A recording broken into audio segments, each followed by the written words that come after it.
Hello, my dear adventurers. It's Fox. Welcome back to our cozy haven, where the whispers of the world fade into gentle echoes and dreams of magic await. I'm particularly excited about this evening's tales and lore. Our journey carries us far away from the mundane and into the fiery heart of Westeros.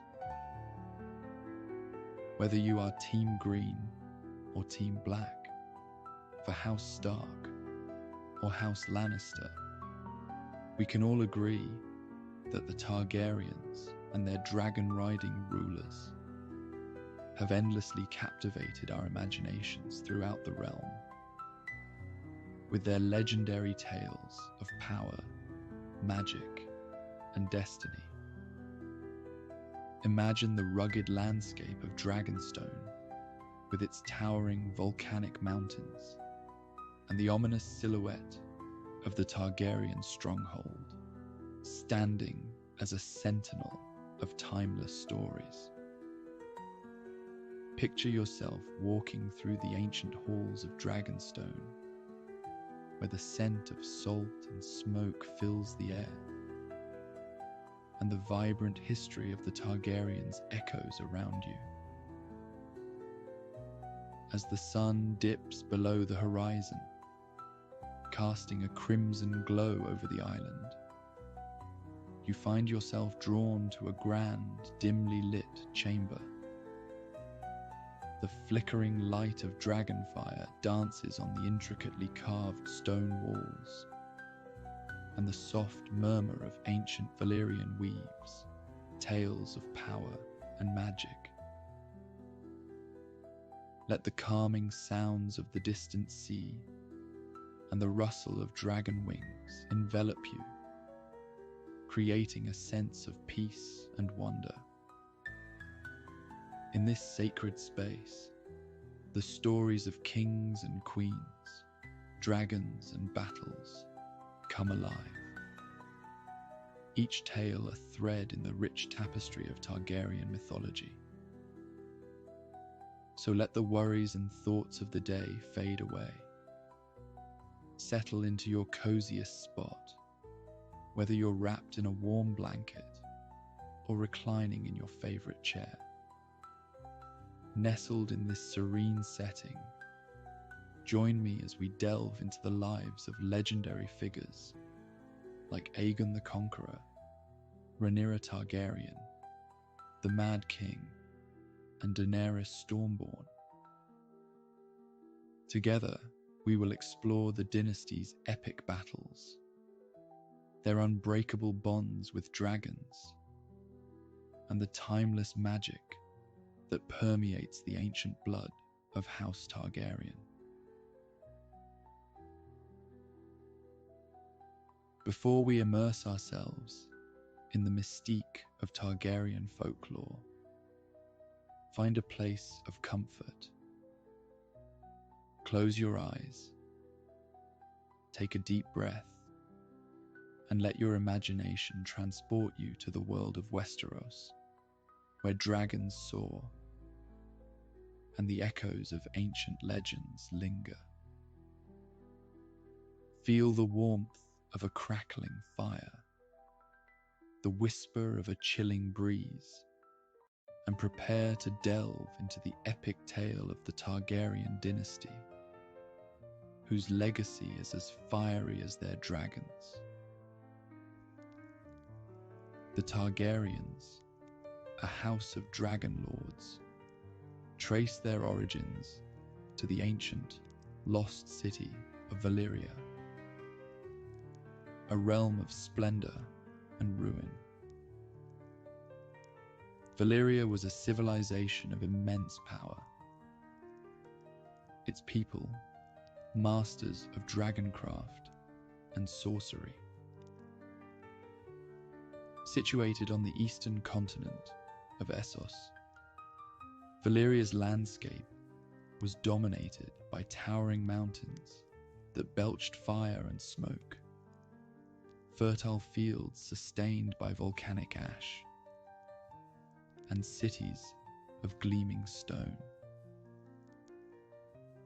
It was here that the Valyrians discovered the secrets of dragon taming, forging a bond with these magnificent creatures that would shape their destiny. House Targaryen, though minor among the dragon lords of Valyria, possessed a prescient vision. Daenerys the Dreamer, a Targaryen maiden, foresaw the doom of Valyria, a cataclysm that would shatter the empire. Acting on her prophecy, her father, Rhaenyra Targaryen, moved his family and their dragons to the Isle of Dragonstone, located in the Narrow Sea. This act of foresight saved the Targaryens from the fiery fate that consumed Valyria, leaving them the last of the Dragon Lords.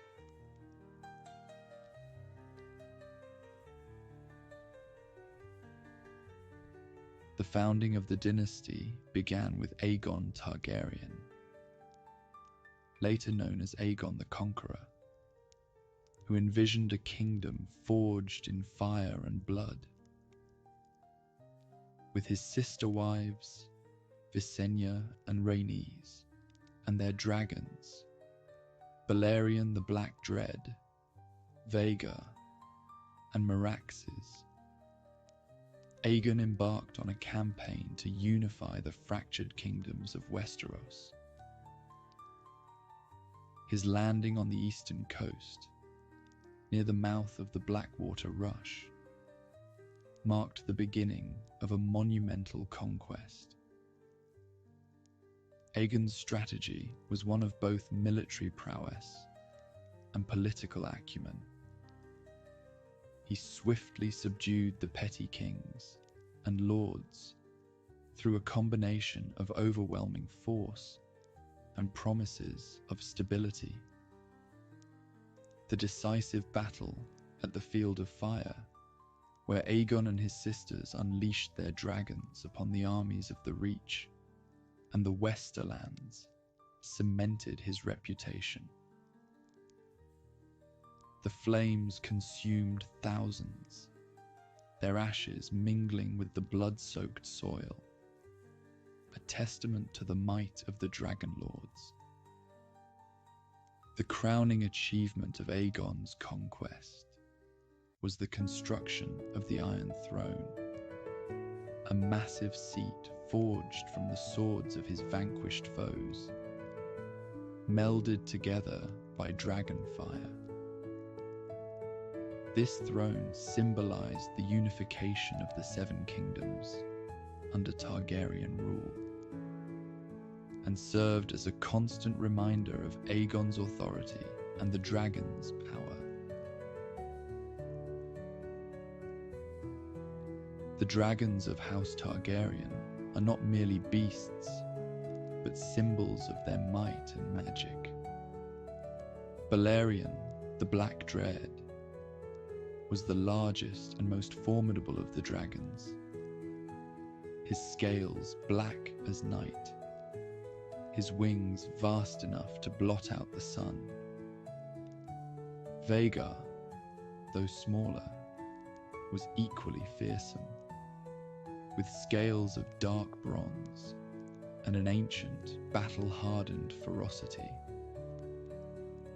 Meraxes, silver-scaled and swift, completed the trio that heralded the dawn of Targaryen rule.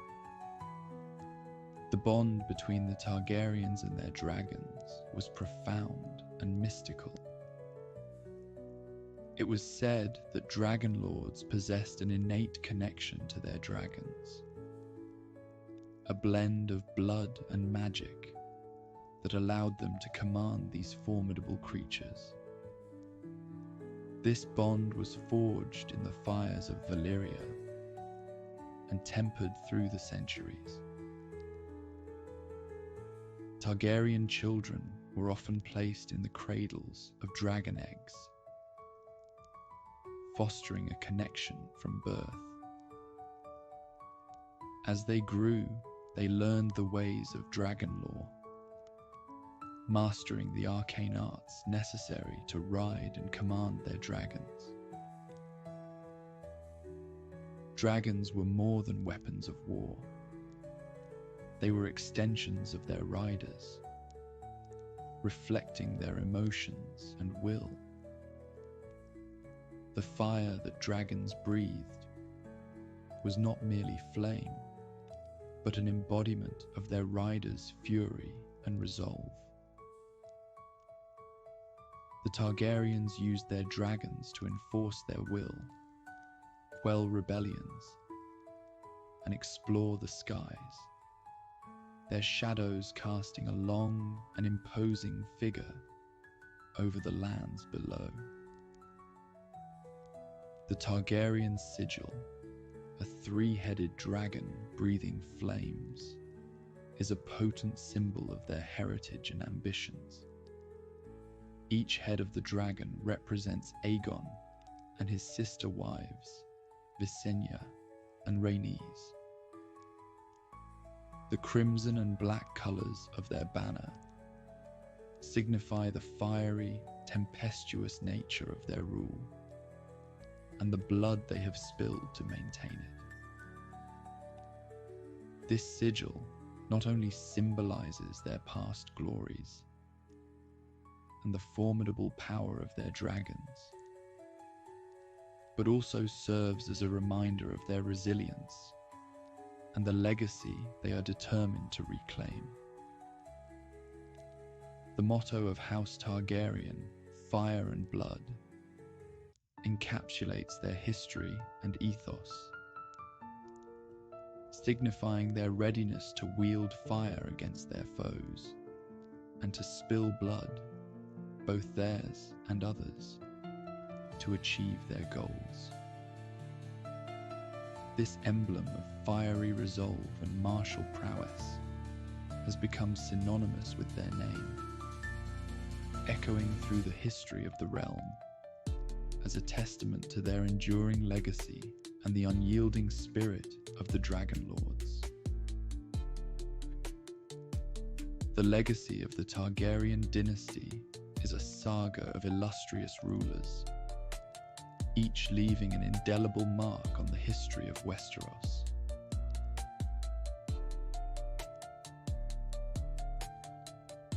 Aegon, the Conqueror, laid the foundation of the dynasty, using the forging of the Iron Throne from the swords of his vanquished foes as a symbol of the unity he imposed through might and majesty. His rule set the precedent for his descendants, who would both uphold and challenge his vision. Maegor the Cruel, Aegon's son, ruled with an iron fist and a heart of stone. His reign was marked by ruthless suppression of dissent, the construction of the formidable castle known as the Red Keep, and a reign of terror that left a legacy of fear and infamy. Maegor's tyranny was a stark contrast to the benevolent rule of his successor, Jaehaerys the Wise, who restored peace and prosperity. His reign marked by reforms and the building of roads and infrastructure. Throughout the dynasty, it was with Viserys' reign that planted the seeds for the Dance of the Dragons, a brutal civil war sown. His inability to secure a clear line of succession led to the fracturing of the realm upon his death. Rhaenyra, his chosen heir, and her half-brother Aegon II each claimed the Iron Throne, leading to a catastrophic conflict that would forever alter the Targaryen dynasty. The Dance of the Dragons was a tragic chapter in Targaryen history, a brutal civil war that tore the realm apart. This conflict pitted the forces of Rhaenyra Targaryen against those of her half-brother, Aegon II, each claiming the Iron Throne. The skies above Westeros were scorched by dragonfire, as dragons battled dragons in a devastating war that decimated the Targaryen lineage and left the realm in chaos. The dance was marked by intrigue, betrayal, and the high cost of ambition. Families were divided, loyalties tested, and the very fabric of the kingdom threatened by the destructive power of dragons. The war saw the deaths of many dragons and the near extinction of these majestic creatures, a loss that marked the beginning of the end for Targaryen supremacy. The decline of the Targaryen dynasty was as dramatic as its rise, with the dragons dwindling and the Targaryens' hold on power weakening. The once mighty house faced internal strife and external threats. The reign of Aerys II, the Mad King, epitomized this decline. His descent into madness and tyranny led to the rebellion of Robert Baratheon, which ultimately resulted in the fall of the Targaryen dynasty and the exile of the last Targaryen heirs. In exile, the last known scion of House Targaryen, Daenerys Stormborn, struggled to keep the legacy of her house alive. Born amidst a violent storm on Dragonstone, she was raised in the free cities of Essos, far from the lands her ancestors once ruled. Despite her humble beginnings and the weight of her family's history, Daenerys grew to embody the strength and resilience of her forebears. She became known as Daenerys Targaryen, the Mother of Dragons, when she miraculously hatched 3 dragon eggs, bringing the fire and blood of her house back to life. Daenerys' journey to reclaim the Iron Throne is marked by her indomitable spirit and her unwavering belief in her destiny. Her dragons, Drogon, Rhaegal, and Viserion, are symbols of her revival of the Targaryen legacy, their fiery presence a reminder of the house's former glory. As she moves to reclaim her birthright, Daenerys seeks to restore her house to its former majesty, navigating a world fraught with political intrigue, treachery, and war. Daenerys represents the enduring spirit of House Targaryen, a beacon of hope for a dynasty that once soared on dragon wings. Her quest to reclaim the throne and her efforts to lead with justice and strength continue the storied legacy of her ancestors, proving that the blood of the dragon runs true in her veins. As the flames of Targaryen rule flicker and fade, let us journey deeper into their mythology, where fact intertwines with folklore. These folktales embody the Targaryen spirit, their triumphs and tragedies, their dragons and dreams. They resonate with timeless themes of power, sacrifice, and the eternal struggle between light and darkness. Feel the ancient stones of Dragonstone beneath your feet, the salt-laden breeze of Blackwater Bay on your face. and the eerie glow of dragonfire lighting up the night. As we shift from the historical accounts of this great house to their captivating folk tales, imagine the legends that have enthralled those living in the shadow of the Iron Throne. It is within these stories that the true essence of the Targaryens come to life. The Red Keep, once the resplendent heart of King's Landing, had become a place of shadows and whispers. Flickering torches cast erratic light upon the ancient stone walls, creating dancing spectres that mocked the shattered sanity of the Mad King. King Jaehaerys II, his once brilliant mind now twisted, roamed the halls with wild, haunted eyes. His tangled silver-gold hair hung like a shroud over his gaunt face, and his violet eyes burned with a feverish madness that chilled the bones of all who beheld him. Jaehaerys had become obsessed with wildfire, a deadly substance whose emerald flames could consume flesh and stone alike. The Red Keep echoed with his maniacal laughter as he whispered of plans to turn his enemies to ash. The air was thick with the acrid smell of burning oil and smoke, a grim prelude to the inferno he envisioned.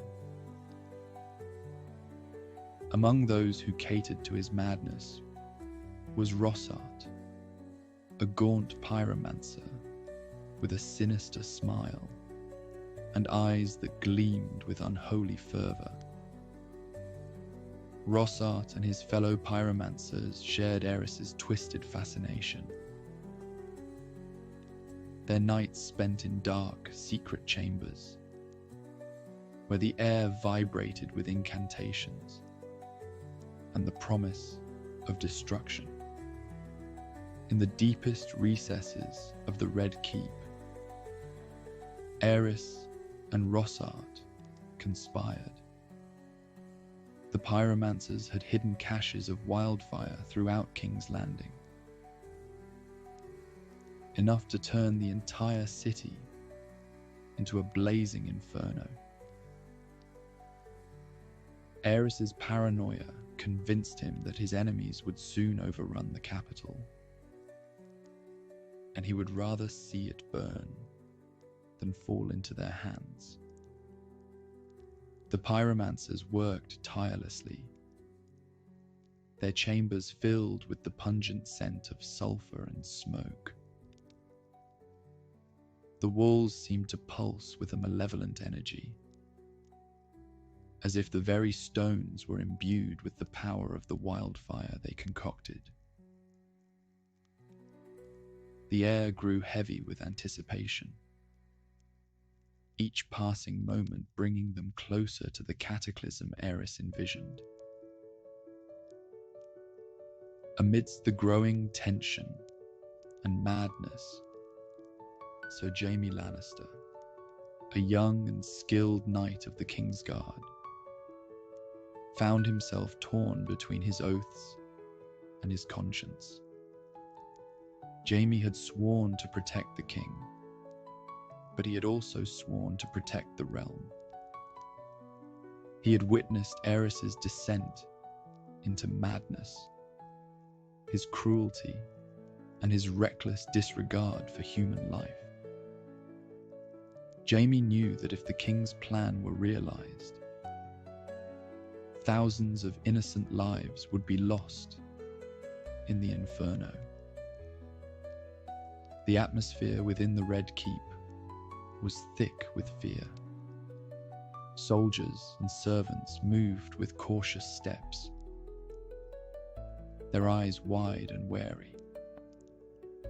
Silence was their ally, for the king's wrath was swift and unpredictable. The once grand palace had become a prison of dread, its splendor overshadowed by the looming threat of fiery destruction. Jaime sought the counsel of Sir Barristan Selmy, a fellow Kingsguard known for his honor and wisdom. Barristan, what are we to do? The king's madness will destroy us all. Sir Barristan's face was etched with concern. We swore an oath. Our duty is to the king, but we must also serve the realm. If Aerys' actions threaten the very fabric of the kingdom, we must act. The day of reckoning dawned with an eerie stillness. Rebel forces, led by Robert Baratheon and Eddard Stark, were closing in on King's Landing. King Aerys was also betrayed by his former friend and hand, Tywin Lannister.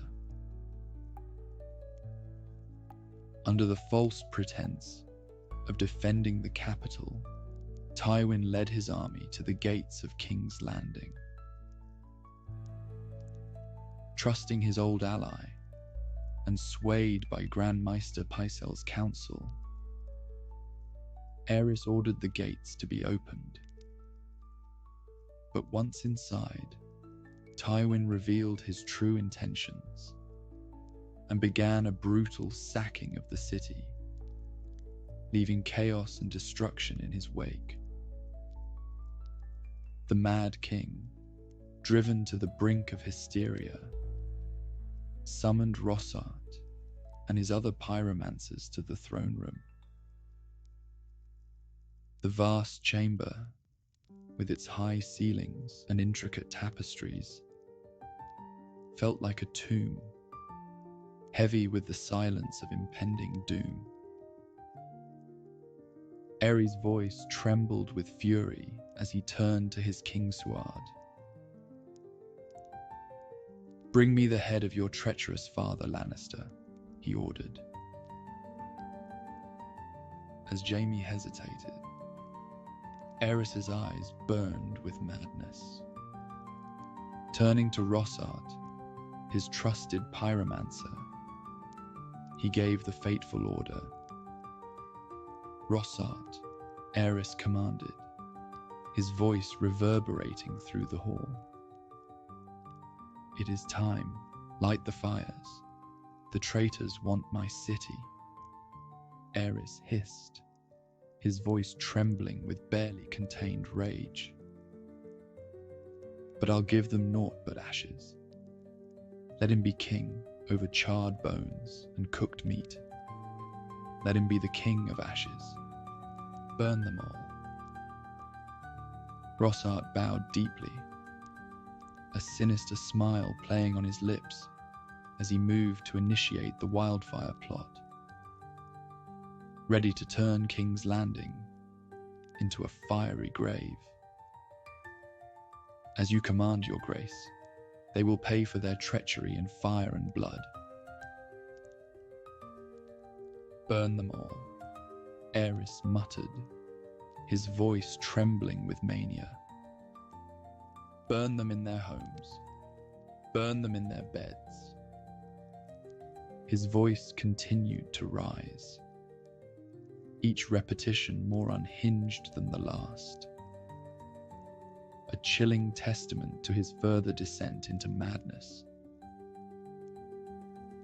Jaime, standing by the Iron Throne, felt a cold knot of dread tighten in his stomach. The air was thick with tension, the very walls seeming to vibrate with the anticipation of impending disaster. At that moment, he knew what he must do. His resolve hardened as he drew his sword and turned to Rossart, who was preparing to leave the throne room. Rossart turned to him, a sneer twisting his lips. "Traitor," Rossard spat. "You will burn with the rest of them."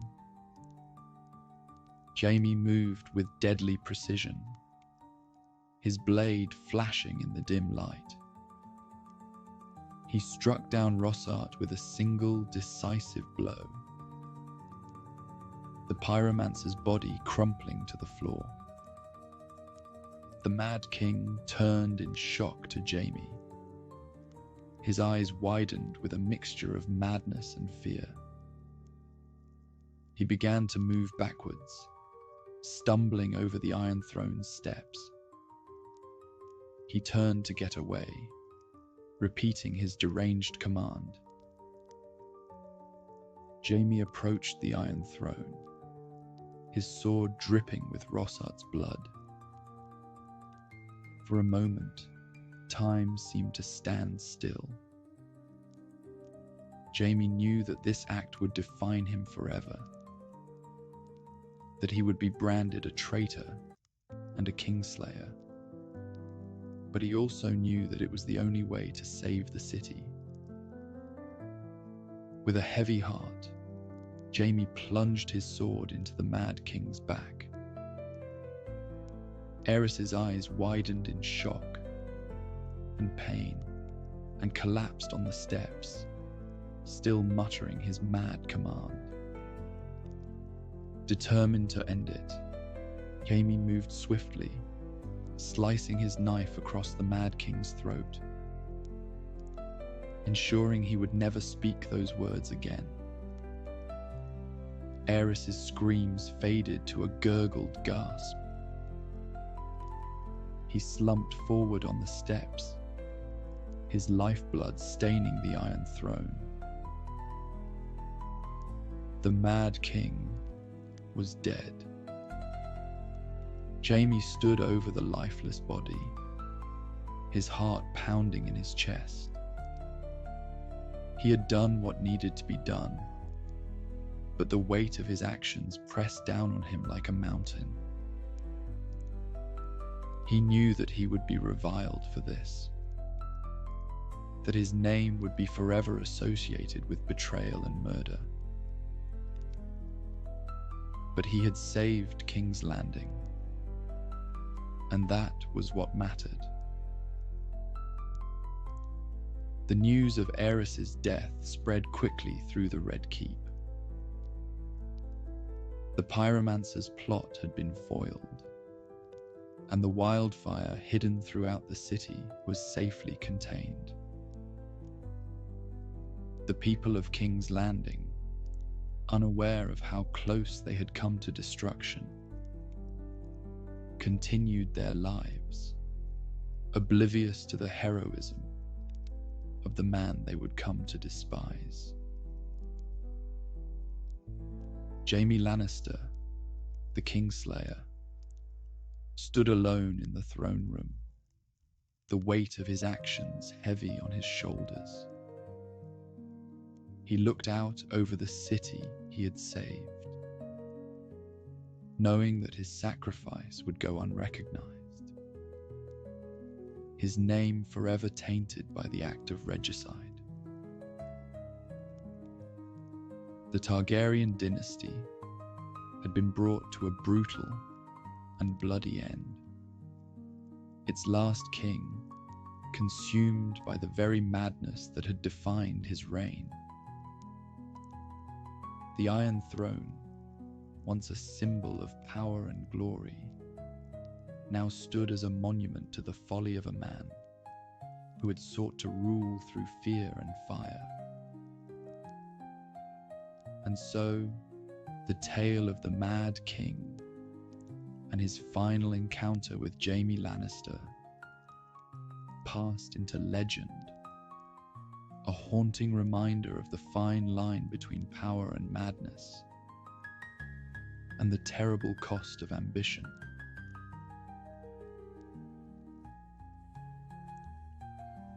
The great dragon, Vermithor, with his bronze scales shimmering in the pale northern sunlight, circled the ancient stronghold of Winterfell before descending.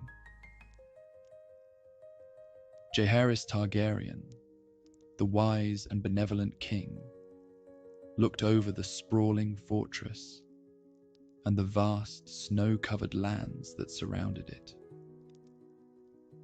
Beside him, Queen Alysanne, known for her grace and keen intellect, prepared to dismount from her dragon, Silverwing. The north, with its cold, foreboding beauty, was a world apart from the warmer, sunlit lands of the south. The Starks of Winterfell, led by Lord Alaric Stark, awaited their royal guests in the courtyard, their solemn faces betraying none of the awe they felt. The Northmen were a hardy and stoic people, shaped by the harsh winters and the ancient, haunting tales that had been passed down through generations. As Jaehaerys and Alysanne stepped onto the snow-dusted ground, they were met with respectful bows and a flurry of polite greetings. The stark contrast between the Targaryens' Valyrian features, silver hair and violet eyes, and the dark-haired, grey-eyed Starks, was striking, a reminder of the diverse and storied realms they governed. Winterfell, with its ancient stone walls and towering weirwood trees, offered a unique charm. The great hall was warm and inviting, the roaring fires warding off the chill of the northern air. Long tables groaned under the weight of hearty fare. Roast venison, hot soups, and warm bread, accompanied by flagons of rich red wine. During the feast, Alysanne marveled at the tapestry of faces around her, each etched with the strength and resilience of the north. She listened intently to the tales told by the Starks and their bannermen, stories of bravery and honor, of ancient gods and old magic. Jaehaerys, ever the diplomat, engaged Lord Alaric in discussions about governance and the unique challenges faced by the North. As the evening wore on, Alysanne found herself drawn to the stories of the old times, particularly those surrounding the wall.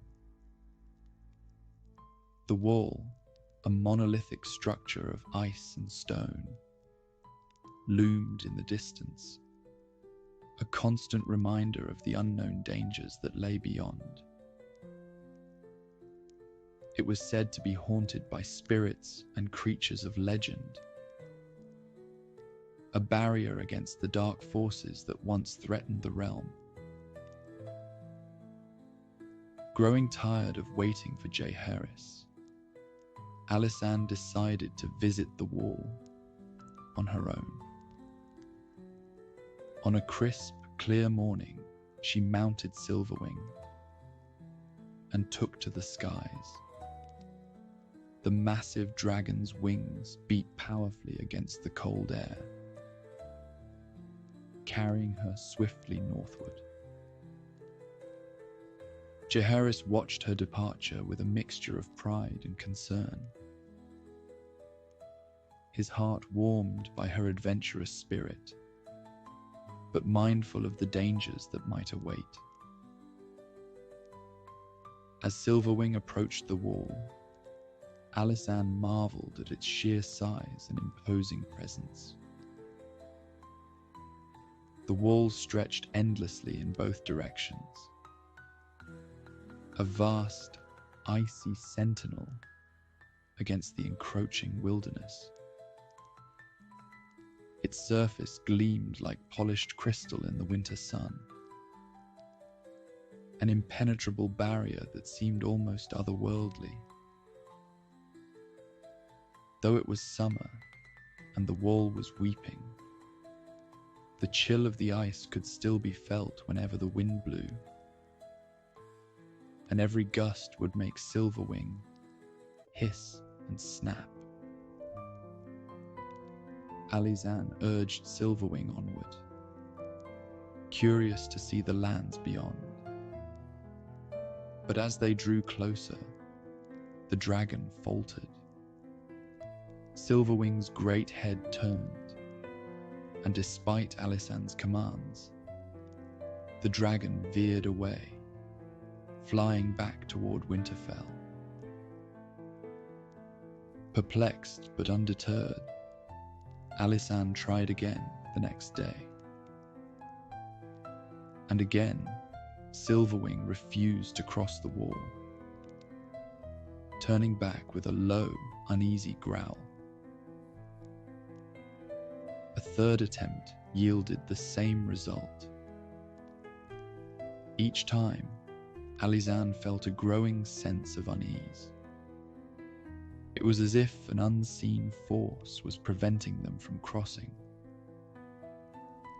A silent warning from her dragon and the ancient structure. Upon her return to Castle Black, Alysanne decided to write to Jaehaerys.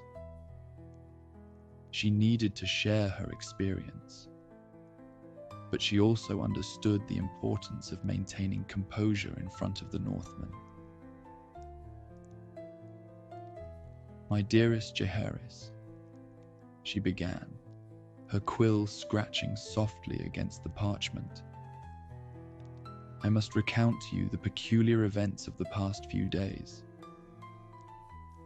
I attempted to fly Silverwing beyond the wall, but each time she turned back, refusing to proceed. Though I laughed it off in front of our hosts, I am deeply concerned. There is something, an aura, a presence, beyond that wall that repels even our mighty dragons." She paused, thinking of how to convey her growing unease, without alarming him unnecessarily. "Thrice I flew Silverwing, high above Castle Black, and thrice I tried to take her north beyond the wall," she wrote. "But every time she veered back south again and refused to go. Never before has she refused to take me where I wished to go. I laughed about it when I came down again, so the Black Brothers would not realize anything was amiss. But it troubled me then, and it troubles me still." She sealed the letter with the Targaryen sigil, the three-headed dragon, and handed it to a messenger bound for Winterfell.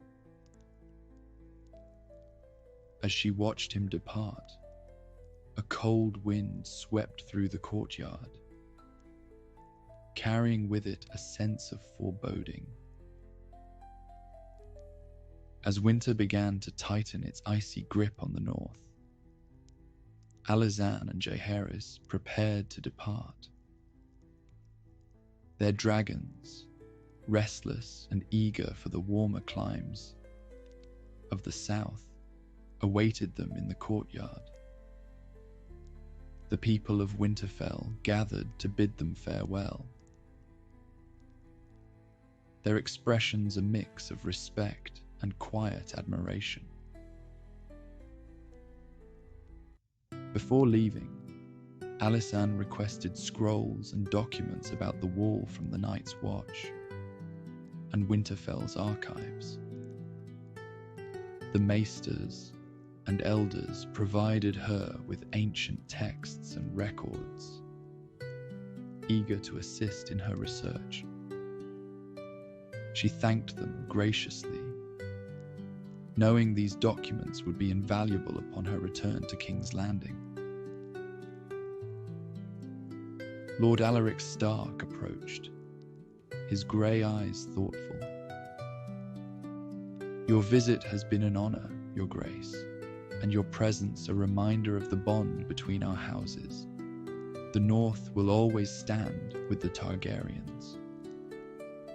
Jaehaerys clasped his hand, his grip firm. "And the Targaryens will always remember the strength and honour of the North. Farewell, Lord Stark. May your lands remain strong and your people safe." Alysanne mounted Silverwing, her heart heavy with the knowledge she had gained, but also lighter for the friendship she had found. "Thank you for your hospitality, Lord Stark. There is much we can learn from each other." As the dragons took to the skies, their powerful wings beating against the cold northern air, Alysanne cast one last look at the wall. It stood silent and enigmatic, a testament to the ancient power that lay beyond. She knew that the knowledge she had gathered would be crucial for her descendants, a beacon of light in the face of an encroaching darkness. Back in King's Landing, Alysanne shared her findings with Jaehaerys, the weight of her discoveries evident in her eyes. "There is a darkness beyond the wall, a cold evil that our dragons sense and fear. We must be vigilant, for I believe that one day this evil will threaten our realm again."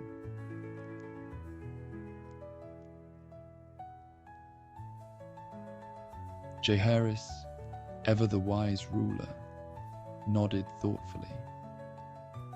"We will prepare, my queen. The Targaryens are destined for greatness, but we must also be guardians of the realm.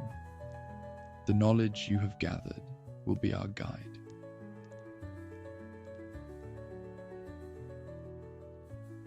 Alysanne then delved into the scrolls and books she had brought back,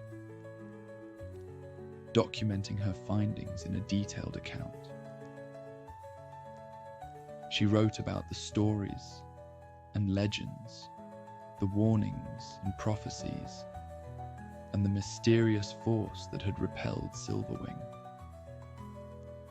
Among her writings, she included references to the prince that was promised, and Azor Ahai, the legendary hero destined to fight the darkness. She noted a prophecy: "When the red star bleeds and the darkness gathers, Azor Ahai shall be born again amid smoke and salt." This prophecy, foretelling a savior born beneath a bleeding star, resonated deeply with her. She felt a strange sense of destiny, as if the threads of fate were weaving a tale far greater than herself or her time.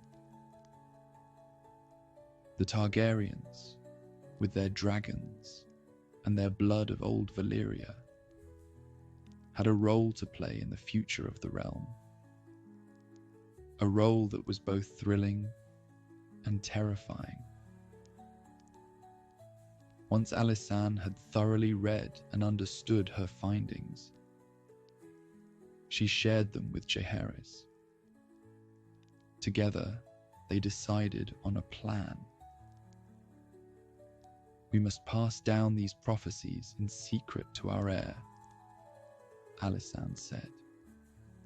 "They must be prepared and ensure that their kin are also aware, so the knowledge is never lost." Jaehaerys agreed, his expression solemn. "Yes, Each generation must carry this burden, so they are ready to face whatever darkness may come.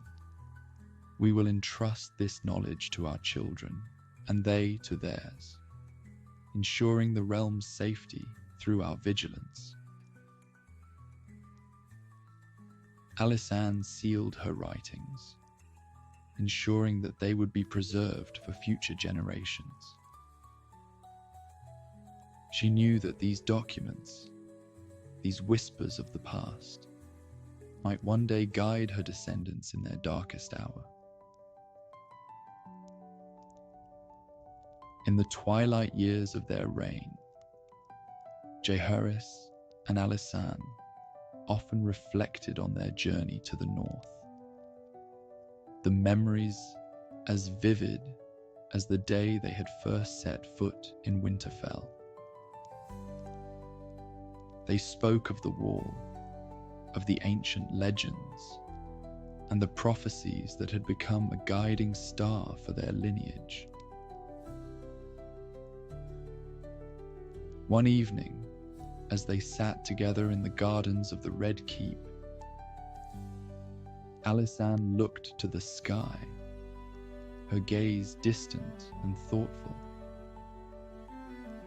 Do you ever wonder, Jaehaerys, what lies beyond the wall? What ancient secrets and forgotten truths are buried in the ice? Jaehaerys took her hand, his touch gentle and reassuring. I do, my love. But I also believe that with our knowledge, our dragons, and our descendants, we will face whatever comes. The Targaryens are more than just rulers. We are the guardians of this realm. Alysanne smiled, a sense of peace settling over her. Then let us hope that our future kin will be wise and brave, ready to face the challenges that lie ahead. For the darkness is always lurking, but so too is the light. And so, the story of Jaehaerys and Alysanne Targaryen's journey to the north became a legend. A tale of wisdom, foresight, and the enduring strength of the Targaryen dynasty. It was a story passed down through the ages, a reminder that in the face of darkness, there is always hope. And in the heart of winter, there is always the promise of spring.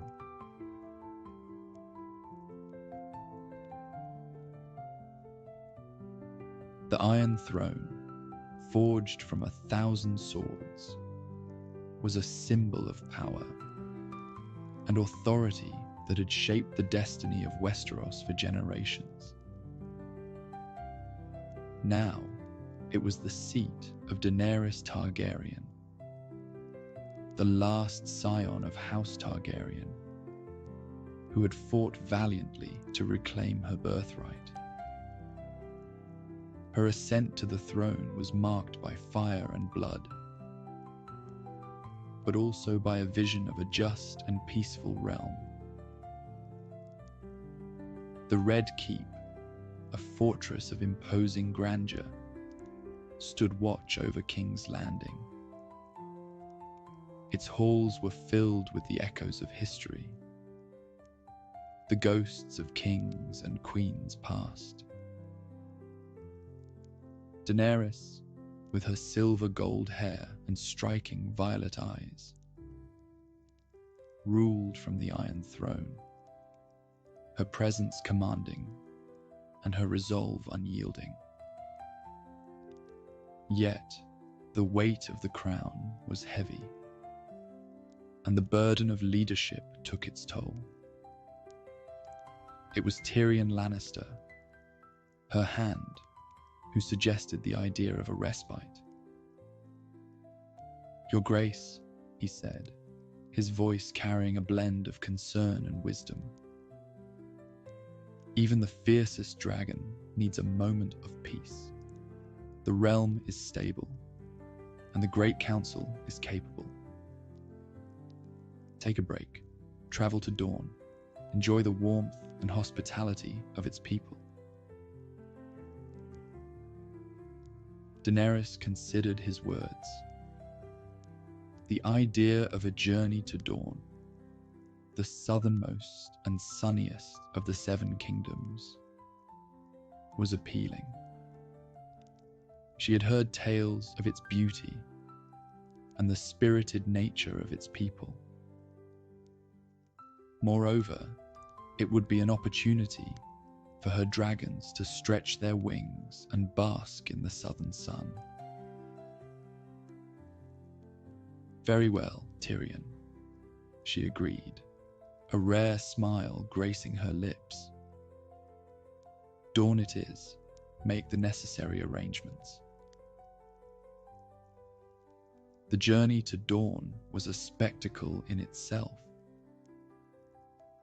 Daenerys, accompanied by her closest advisors, and a contingent of Unsullied, travelled with her 3 dragons, Drogon, Rhaegal, and Viserion.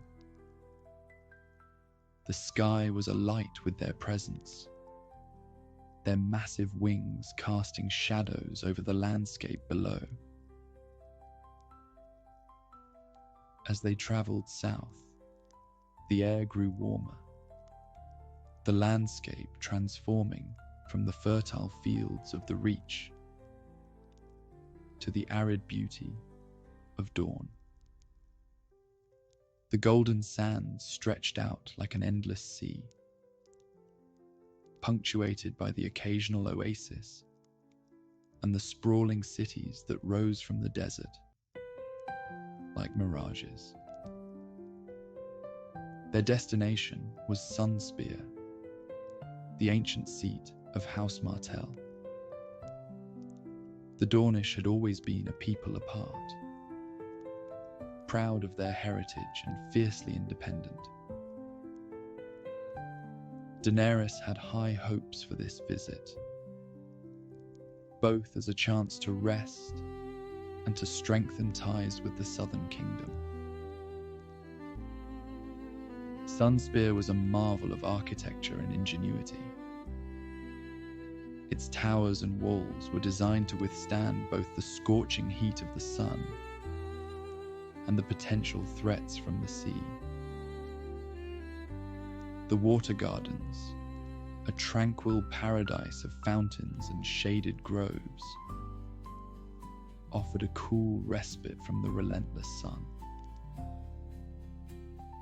As Daenerys and her entourage approached, they were met by Prince Oberyn Martell, known as the Red Viper, and his brother, Doran Martell, the Prince of Dorne.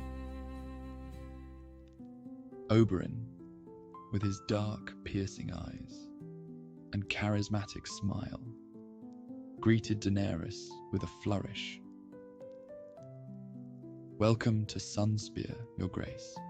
Dorne is honoured by your presence." Doran, more reserved but equally welcoming, bowed deeply. "Our home is your home, Queen Daenerys. We hope you find peace and relaxation here." Daenerys dismounted from her horse, her eyes taking in the beauty of Sunspear. "Thank you, Prince Oberyn, Prince Doran. I am grateful for your hospitality." The days that followed were filled with the delights and wonders of Dorne. Daenerys spent her mornings in the water gardens, the cool, shaded groves providing a much-needed respite from the heat. She marveled at the intricate fountains, the crystal-clear water, creating a symphony of sound that was both soothing and invigorating. She dined on exotic dishes, a feast for the senses, with flavors and spices that danced on her tongue. The Dornish cuisine was a vibrant tapestry of flavors, from the tangy zest of lemons to the fiery kick of peppers. Each meal was an adventure, a journey through the rich culinary traditions of the region. The evenings were filled with music and dance. The Dornish were known for their spirited celebrations, and Daenerys found herself swept up in the infectious energy of their festivities. She danced under the stars, her laughter mingling with the music, her heart light and carefree. Daenerys and Missandei joined their hosts in good-natured revelry, their movements blending with the rhythm of the drums and the strumming of lutes. The people of Dorne welcomed them warmly, and together they shared a night of joy and camaraderie. One night, as the celebration reached its peak, Oberyn approached her with a goblet of Dornish red wine. "To new beginnings, Your Grace," he toasted, his eyes sparkling with mischief and charm. Daenerys raised her goblet, meeting his gaze with a smile. "To new beginnings." While Daenerys enjoyed the hospitality of Dorne, her dragons reveled in the freedom of the open skies. Drogon, Rhaegal, and Viserion soared above the golden sands, their roars echoing through the valleys and canyons. They hunted in the deserts, their predatory instincts honed and sharpened. The Dornish people, accustomed to the harsh environment, marveled at the sight of the dragons. They watched in awe as the majestic creatures flew overhead, their scales glistening in the sunlight. The dragons, in turn, seemed to enjoy the admiration, their eyes gleaming with a primal joy. One afternoon, Daenerys rode Drogon to a secluded oasis, a hidden gem amidst the endless dunes. The water was cool and clear, a stark contrast to the surrounding desert. She dismounted and waded into the pool, the refreshing water washing away the stresses and burdens of her reign. Drogon, ever protective, watched her from the shore, his eyes half closed in contentment. Rhaegal and Viserion joined them, their massive forms creating ripples in the water as they drank and bathed. It was a moment of pure, unadulterated peace, a rare respite in a life defined by conflict and struggle. As the days turned into weeks, Daenerys and her Dornish hosts grew closer. She spent hours in conversation with Doran, discussing the history and politics of their realms. Doran, with his keen intellect and diplomatic skill, provided valuable insights into the complex web of alliances and rivalries that defined Westeros.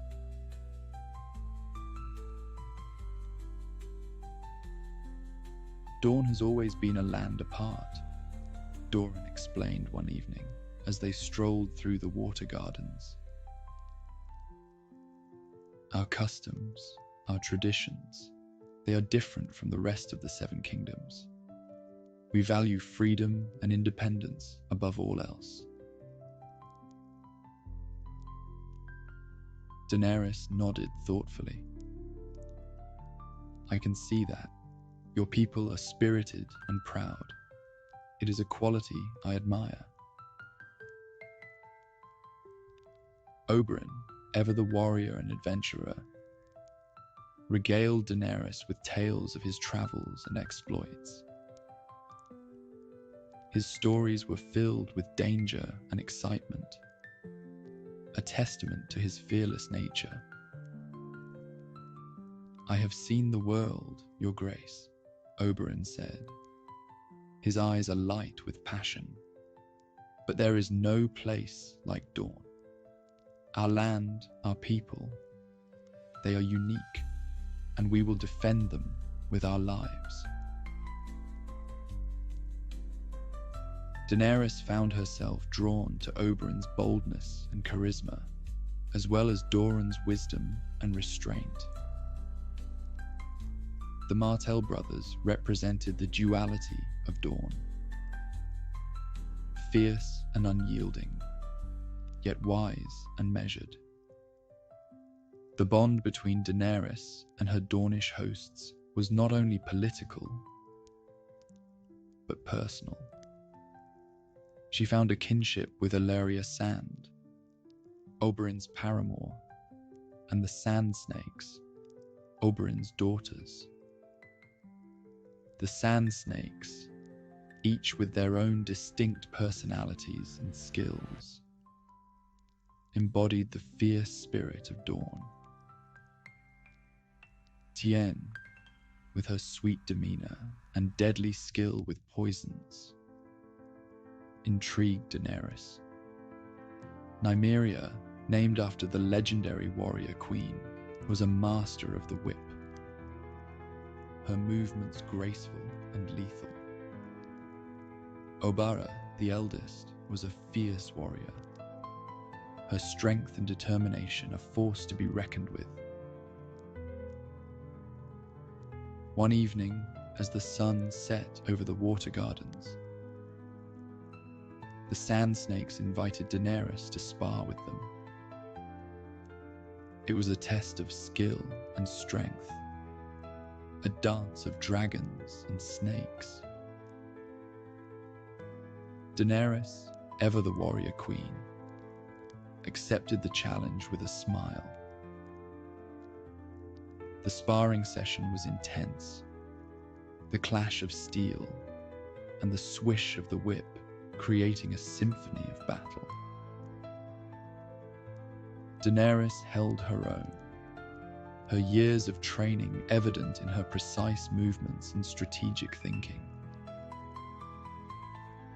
At one point, Obara's staff landed a solid hit on Daenerys' side, causing her to stumble slightly.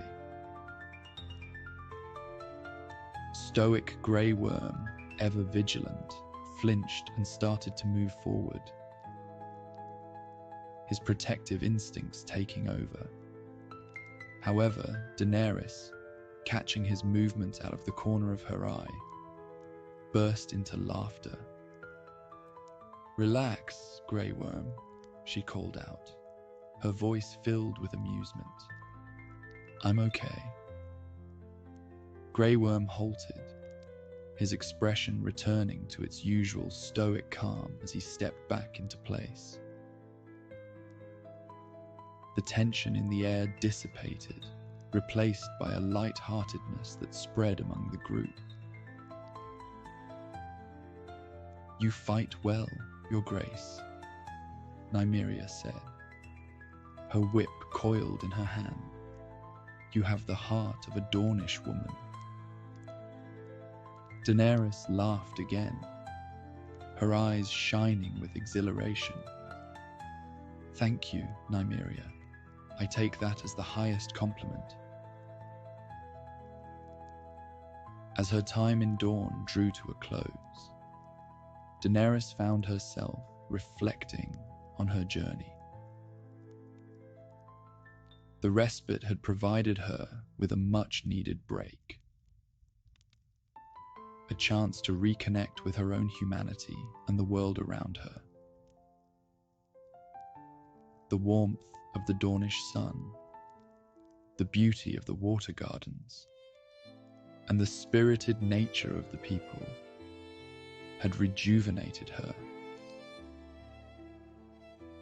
One evening, as she stood on the balcony of her chambers, looking out over the expanse of Sunspear, Tyrion joined her. The hand of the Queen, ever perceptive, sensed her contemplative mood.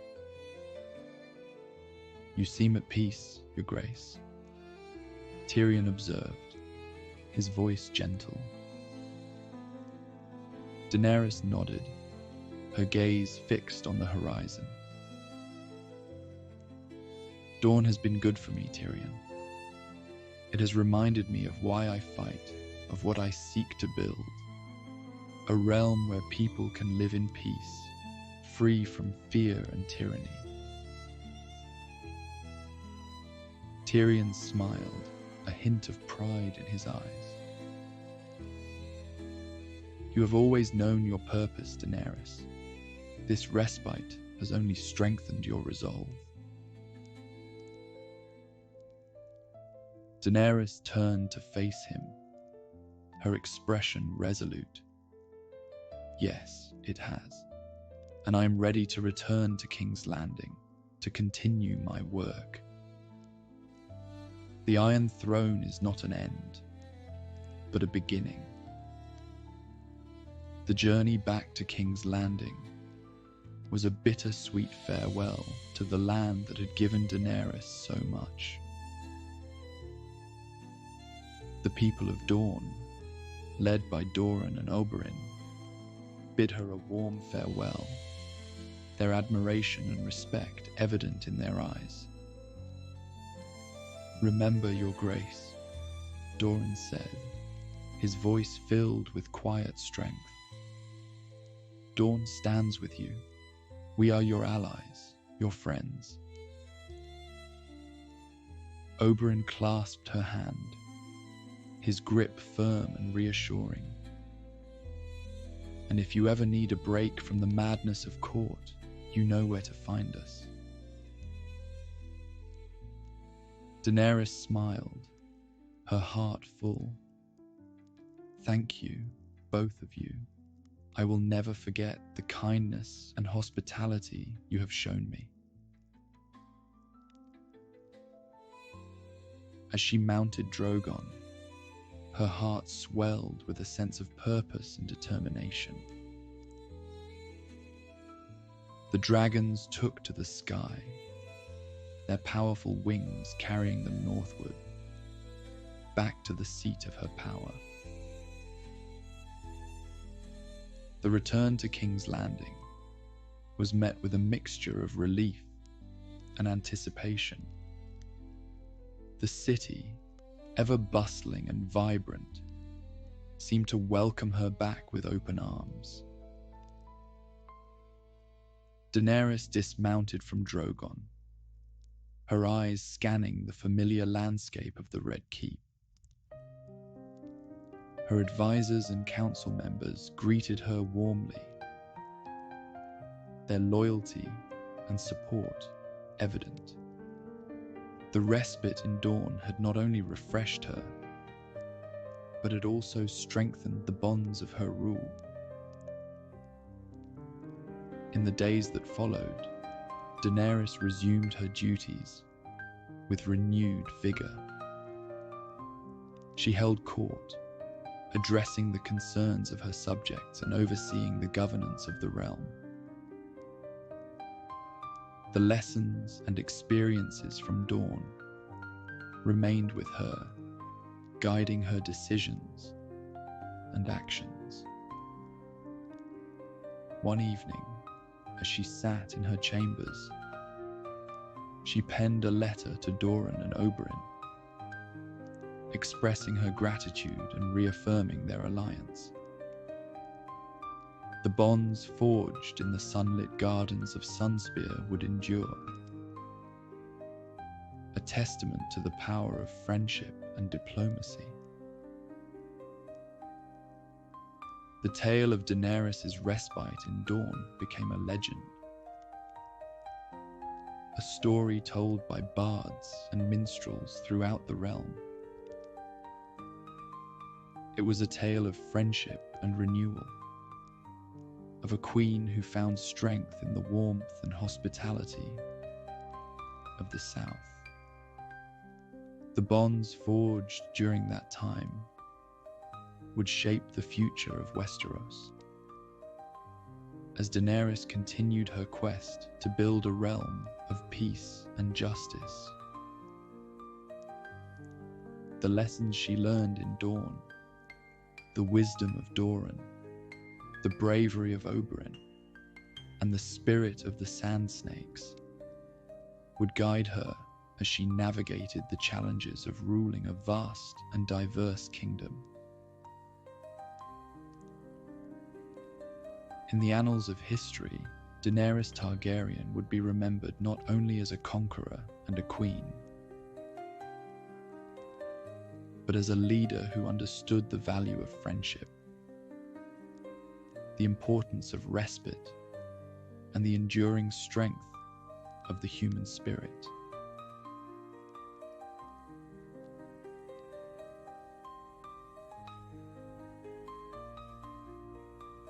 The Seven Kingdoms simmered under the weight of brewing conflict. King Viserys Targaryen, aging and ill, sat upon the Iron Throne, a shadow of his former self. The question of succession loomed large, casting a pall over the Red Keep. Whispers of war echoed through the ancient halls, and the once unshakable bonds of House Targaryen began to fray. The Red Keep, with its imposing towers and sprawling courtyards, was a fortress of grandeur and foreboding. Its thick walls held the secrets of centuries, and its chambers were alive with the echoes of power and betrayal.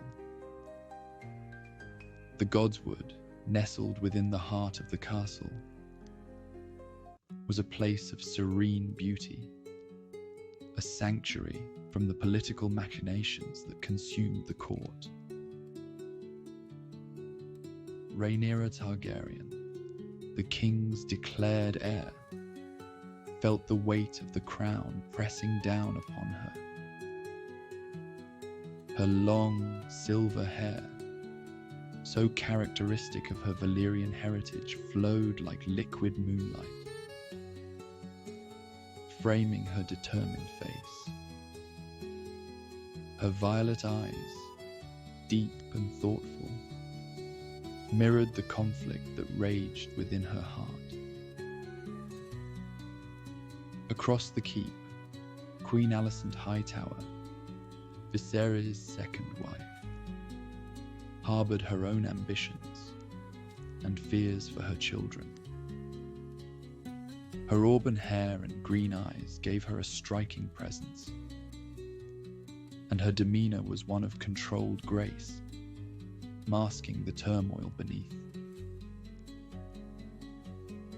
The tension between Rhaenyra and Alysanne and their families had grown palpable throughout the years, a chasm widening with each full moon. The day prior, Rhaenyra and her family had returned from Dragonstone, bringing a sense of renewed hope.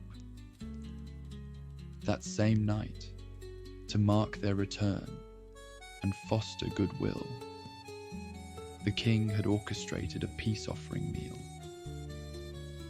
It was a rare gathering where Rhaenyra and Alysanne, along with their families, shared a dinner. The atmosphere was heavy, yet there was a silent, unspoken treaty, a temporary truce between the matriarchs and their families in respect of the king. The atmosphere was tentative, but hopeful, as both women seemed to reach a fragile understanding throughout the night. As the sun dipped below the horizon and bathed the Red Keep in a warm golden light the following day, Rhaenyra received an unexpected visitor. Alysanne, not wanting to continue the infighting, hesitated for a moment before knocking on Rhaenyra's door. A knock at her chamber door drew her attention. "Enter," she called, her voice steady. The door creaked open to reveal Alysanne, a nervous smile playing on her lips. "Princess, may I have a word?" Rhaenyra's eyes narrowed slightly, suspicion flickering in her gaze. "Of course, Your Grace. What brings you here?" Alysanne stepped into the room, her hands clasped tightly before her. "I have been thinking, perhaps it is time we set aside our differences, if only for a day. The Godswood has always been a place of peace for us. Shall we take a respite there, as we once did in our youth?" Rhaenyra's expression softened, memories of simpler times surfacing. "The Godswood, it has been too long. Very well, let us go." The two women, once best friends, now found themselves journeying through the winding paths of the Red Keep,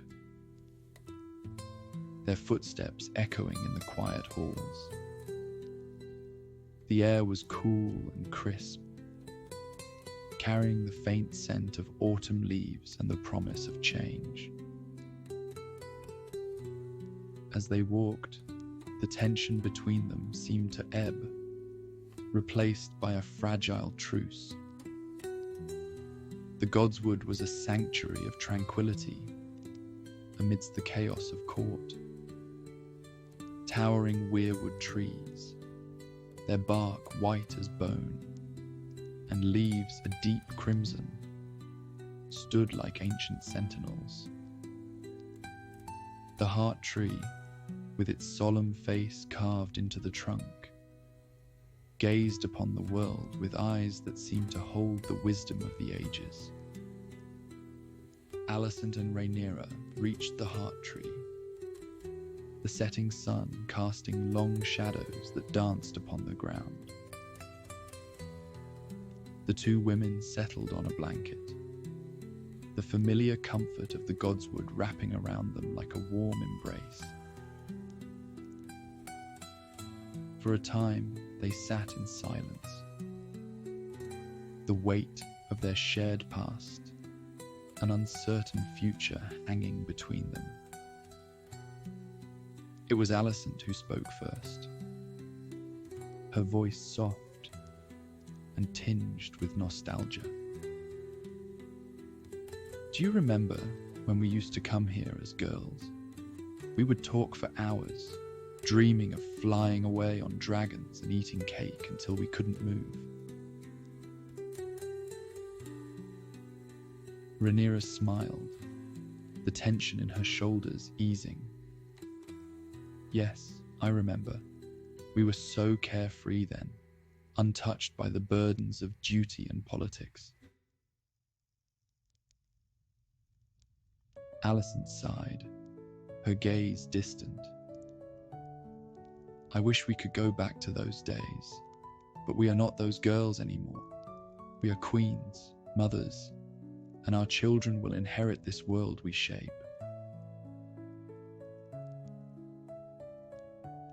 Rhaenyra's expression grew serious. "And what kind of world will it be?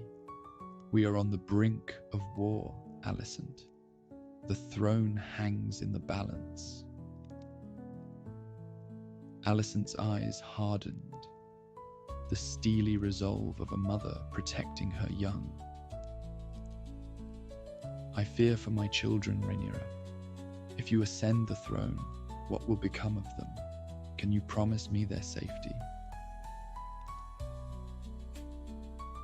Rhaenyra met Alysanne's gaze, the weight of her words pressing upon her. I swear to you, Alysanne, no harm will come to your children. I will protect them as I would my own. Alysanne's eyes softened, a glimmer of hope shining through her fear. And what of the future? How can we ensure peace between our houses? Rhaenyra's mind raced, searching for a solution. Our children, let us unite them in marriage, a bond between our families that cannot be broken. Alysanne considered this, her expression thoughtful. A marriage alliance, it could work. It would bind our houses together, make us stronger. Rhaenyra extended her hand, a gesture of reconciliation. For the sake of our children and for the realm, let us put aside our differences and work towards a future of peace. Alysanne took Rhaenyra's hand, the weight of their shared pledge sealing their resolve. For the realm, she agreed, her voice firm. As the shadows lengthened and the first stars appeared in the twilight sky, the two women rose from their place beneath the heart tree. The air was cool and fragrant with the scent of the Godswood, a reminder of the timeless beauty and serenity they had found there. They walked back through the Red Keep, their conversation lighter, filled with shared memories and hopes for the future. The tensions that had once defined their relationship seemed to melt away, replaced by a renewed sense of camaraderie. Rhaenyra's dragon, Syrax, awaited them in the courtyard, her golden scales shimmering in the fading light. The dragon's eyes, intelligent and watchful, followed their approach with a keen interest. "Shall we fly, as we once dreamed?" Rhaenyra asked, a mischievous smile playing on her lips. Alysanne laughed, the sound bright and joyous. "Let us fly and leave our worries behind, if only for a while." Mounting Syrax, Rhaenyra helped Alysanne settle behind her. The dragon's powerful muscles coiled beneath them, and with a mighty leap, Syrax took to the sky. The wind rushed past them, carrying with it the scent of salt from Blackwater Bay and the earthy aroma of the forests beyond. As they soared above the city, the lights of King's Landing twinkling below like stars fallen to earth, Rhaenyra and Alysanne felt a sense of freedom they had not known in years. The burdens of duty and rivalry seemed to fade, replaced by the simple joy of flight. They flew high above the Red Keep, the dragon's powerful wings cutting through the air with rhythmic precision. Below the city was a patchwork of rooftops and winding streets,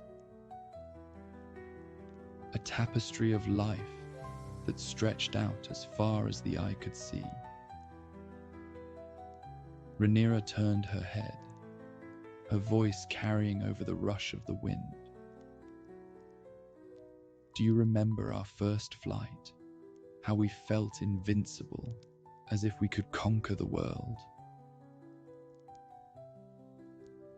Alysanne's arms tightened around Rhaenyra's waist, a laugh bubbling up from her chest. I remember. It feels much the same now, doesn't it? Rhaenyra smiled, the tension in her heart easing. Yes, it does. For this moment, let us be those girls again. As the night deepened, Syrax descended gracefully back into the courtyard of the Red Keep. The two women dismounted, their hearts lighter, their bond renewed. The promise of peace and unity they had forged in the Godswood lingered in the air, a beacon of hope amidst the uncertainty of the future. We should do this more often, Alysanne said, her eyes sparkling with a newfound warmth. Rhaenyra nodded, her smile genuine. We should. The Godswood will always be our haven, a place where we can find each other again. As a pair of knights passed them in the courtyard, Rhaenyra slipped back into her formal role. Thank you, Your Grace. Alysanne, slightly amused at the change, smiled softly. You will make a fine queen, princess, she responded. They parted ways, each returning to their respective chambers with a sense of purpose and determination. The future of the realm was still uncertain, but for the first time in years, there was hope. The bond between Rhaenyra and Alysanne, once thought irreparably broken, had been mended. The throne would still be contested, but now there was a chance for a future where they and their children could live in peace. The Godswood of the Red Keep stood as it always had, a silent witness to the passage of time and the unfolding of history. The heart tree, with its ancient, knowing eyes, had seen the rise and fall of kings and queens, the ebb and flow of power and ambition. And in the years to come, the promise made beneath its boughs would hold firm. Jaehaerys and Helena's marriage would unite the houses of Targaryen and Hightower, forging a bond that would withstand the trials of time and tide. The story of Rhaenyra and Alysanne, their journey from friends to rivals and back to allies, would become a legend, a tale told by the firesides of Westeros. It would be a story of hope and reconciliation,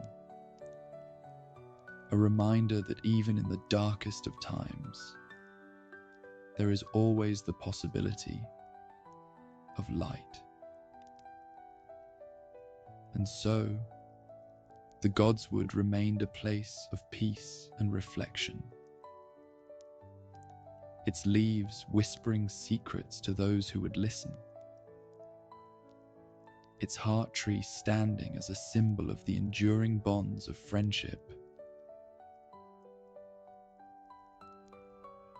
As we draw the curtain on this evening's tales, from the storied legacy of House Targaryen, I hope you've been transported into a realm where dragons soar through crimson skies, and the echoes of ancient prophecies fill your imagination. Each flicker of the hearth's fire, and every murmur of legendary deeds, carries the spirit of these timeless sagas. and the awe of bygone ages. Good night, my dear friends. May you dream of fiery dragons and moonlit kingdoms, of noble heroes and fearsome adversaries that come alive like the vivid tapestries in the halls of Dragonstone, with the promise of new adventures waiting just beyond the horizon. Let the night envelop you in its embrace of stories, and may the dawn bring with it a day brimming with new possibility.